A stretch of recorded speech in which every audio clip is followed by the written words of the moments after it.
चुप रहा, ईरान भी चुप रहा, लेकिन पाकिस्तान अभी भी प्रोपेगेंडा करने में लगा हुआ है। एक बड़ा पैनल दर्शकों मेरे साथ जुड़ रहा है। अगले 1 घंटे लगातार इस गंभीर विषय पर हम चर्चा करेंगे और जानने की कोशिश करेंगे कैसे इंटरनेशनल फ्रेटर्निटी के सामने पाकिस्तान की साख गिरी है।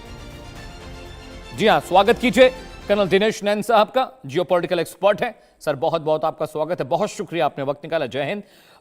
प्रदीप कपूर साहब आपको दिखाई दे रहे हैं तस्वीरों में, फॉर्मर डिप्लोमेट हैं। सर बहुत बहुत शुक्रिया आने के लिए, स्वागत है आपका। ग्रुप कैप्टन तापेश चौधरी भी आपको दिखाई दे रहे हैं, आपका भी बहुत बहुत स्वागत है तापेश जी।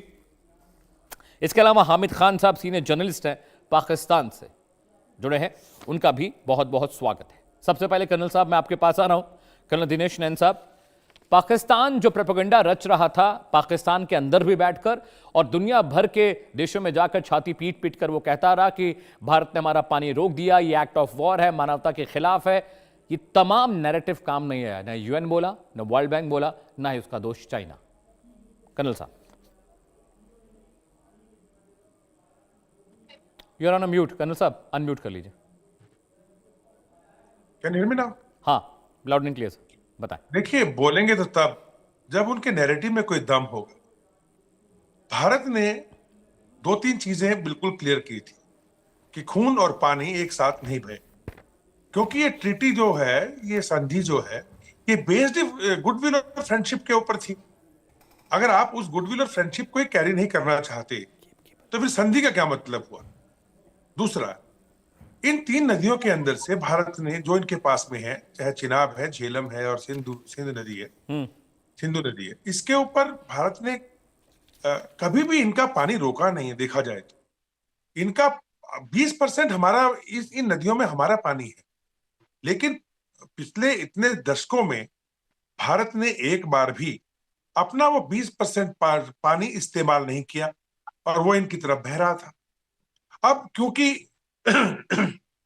पर्यावरण के कारण जो हम देख रहे हैं आज की तारीख के अंदर कि ग्लोबल वार्मिंग के कारण बहुत बदलाव हो रहे हैं।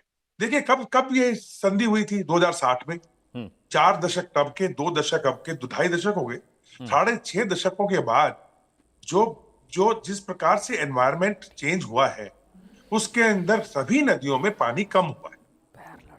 अब उसके उसी अनुपात में पाकिस्तान का भी पानी कम होगा। हाँ, ये बात सच है कि पाकिस्तान की लगभग 80% इकोनॉमी वो पानी पर निर्धारित है। अब अगर ये पानी कम था, पहले कम हो गया एनवायरनमेंट के कारण, और अब हमने अपना 20% पानी भी मांग लिया, कि हम वो भी नहीं छोड़ेंगे, वो तो हमारा हक है।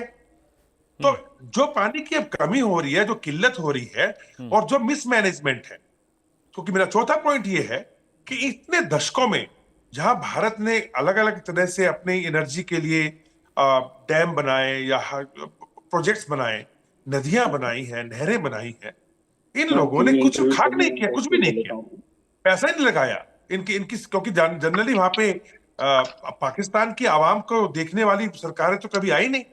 जब भी कोई सरकार आई तो मार्शल लॉ लगा दिया,